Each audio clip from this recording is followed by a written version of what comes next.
గత 2 రోజులుగా తెలంగాణ రాష్ట్ర ప్రభుత్వం ప్రతిష్టాత్మకంగా ఫ్యూచర్ సిటీలో ప్రపంచ స్థాయి ఆర్థికవేత్తలతోని తెలంగాణ రాష్ట్రంలో పెద్ద ఎత్తున పెట్టుబడులను ఆకర్షించడానికి గ్లోబల్ సమ్మిట్ పేరు మీద ఒక ఈవెంట్ నిర్వహించడం జరిగింది. అందులో తెలంగాణ రాష్ట్రానికి దాదాపు 5.75 లక్షల కోట్లకు పైగా పెట్టుబడులు తెలంగాణ రాష్ట్రంలో పెట్టుబడులు పెట్టడానికి ప్రపంచంలో ఉన్నటువంటి దిగ్గజ పారిశ్రామికవేత్తలు ఎంఓయూలు చేసుకోవడం జరిగింది. మరి కనీసం ఈ నమస్తే తెలంగాణకు సంబంధించినటువంటి పేపరు ఈ సన్నాసి ఒక్క వార్తనన్నా ఈ పేపర్లో రాస్తలేడంటే మరి వీని మనిషినల్లా గాడిదనల్లా ఏమన్నా అంటే మన రాష్ట్రం మన పత్రిక అని ఇట్లా కొటేషన్లు పెట్టుకుంటాడు ఈ సన్నాసుడు. మన రాష్ట్రం మన పత్రికని పెట్టుకున్నప్పుడు మరి కనీసం తెలంగాణ రాష్ట్రంలో ఇన్ని వందల కోట్ల రూపాయల పెట్టుబడులు వస్తే కనీసము ఒక వార్తనన్నా రాయాలి కదా. ఇంత కుట్రానా, ఇంత సన్నాసి వార్తలు రాస్తారా బాబు? గ్లోబల్ సమ్మిట్ కేసీఆర్ హైలైట్ అంట. ఎందుకు హైలైట్ రా? తాగి పామ్ హౌస్లో వండుకుంటే కేసీఆర్ హైలైట్ అవుతాడు. రోజు 24 గంటలు ప్రజల్లో తిరుగుకుంటా పెట్టుబడులను ఆకర్షించేటోళ్ళని పక్కన పెట్టి ఈయన హైలైట్ అయ్యిండంట. దేనికి హైలైట్ అయ్యిండు? 10 ఏళ్ళ బీఆర్ఎస్ తెలంగాణ మోడల్ రైజింగ్ అంట. ఇట్లా ఒక్క వార్త కూడా రాస్తలేడంటే వీళ్ళ కుట్రలేంది, వీళ్ళ కుతాంత్రాలేంది? తెలంగాణ రాష్ట్రంలో పెట్టుబడులు వచ్చి రేవంత్ రెడ్డి గారి పరిపాలనలో తెలంగాణ రాష్ట్రం అన్ని రంగాల్లో అభివృద్ధి చెందితే ఇక మమ్మల్ని ఎవరు దేకడు? మాకు భవిష్యత్తులో కనీసం ఇప్పుడన్నా ఓ 39 సీట్లు వచ్చిండే, తర్వాత పార్లమెంట్లో 0 అయింది.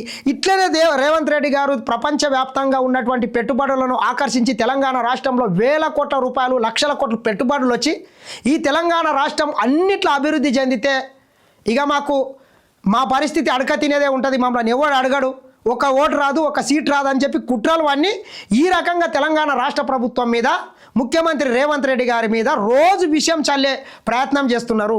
మీరు ఎన్ని కుట్రలు చేసినా, కుతంత్రాలు చేసినా, ఏం చేసినా తెలంగాణ ప్రజలు అన్నీ గుర్తుపెట్టుకుంటారు. మీకు తగిన సమయంలో తగిన బుద్ధి చెప్తారు. మీ కుక్క బుద్ధి మారాలి, మీ వంకర బుద్ధి మారాలి.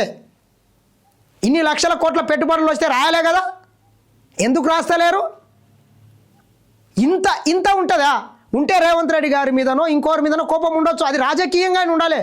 పెట్టుబడుల విషయానికి వస్తే ఈరోజు కొన్ని ఆంధ్ర పత్రికలు కూడా ఫ్రంట్ పేజీలల్లో ఈరోజు గ్లోబల్ సమ్మిట్కు సంబంధించినటువంటి పెట్టుబడుల గురించి రాసినాయి.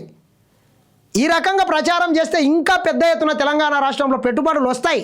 కానీ ఈ దొంగలు ఎంతసేపు మా కుటుంబమే బాగుండాలి, ఆస్తులన్నీ మా దగ్గరనే ఉండాలి, అంతస్తులన్నీ మా దగ్గరనే ఉండాలి, ప్రపంచంలో ఉన్నటువంటి కుబేర్లం మేమే కావాలి, ఈ తెలంగాణ ప్రజలు అడక తినాలి, తెలంగాణ ప్రజలు కోటీశ్వర్లు కావద్దు, తెలంగాణలో సంపద సృష్టించబడొద్దు, ఎందుకంటే తెలంగాణలో ఈ ప్రజలకు అన్ని మేలు జరిగితే మమ్మల్ని దేకరు. ఇట్లా దొరలు, రాజులు నియంత పోకడలతోని ఇట్లా రోజు విషయం జిమ్మే ప్రయత్నం చేస్తుంటారు. మీరెన్ని కుట్రాలు చేసినా, మీ చెత్త పేపర్లా, మీ పిల్లలకు ముడ్డి తీర్చే పేపర్లా రాసినా రాకపోయినా తెలంగాణ ప్రజలకు ఒరిగేది లేదు. మీ కుక్క బుద్ధి మారాలని చెప్తా నేను.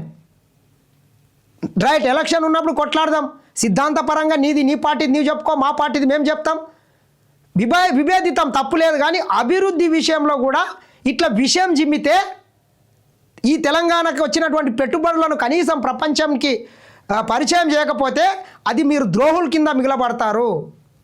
గతంలో కూడా చూసినాం, మీ వ్యవహారం మొత్తం సొమ్మొక్కడిది సోకొక్కడిది అన్నట్లు 1200 మంది ఆత్మ బలిదానాలు చేసుకుంటే అంత తెలంగాణ ద్రోహులను తీసుకొని వచ్చి మంత్రి పదవుల్లో కూర్చుని పెట్టినరు, విలాసవంతమైనటువంటి రాజభోగాలు అనుభవించిండ్రు.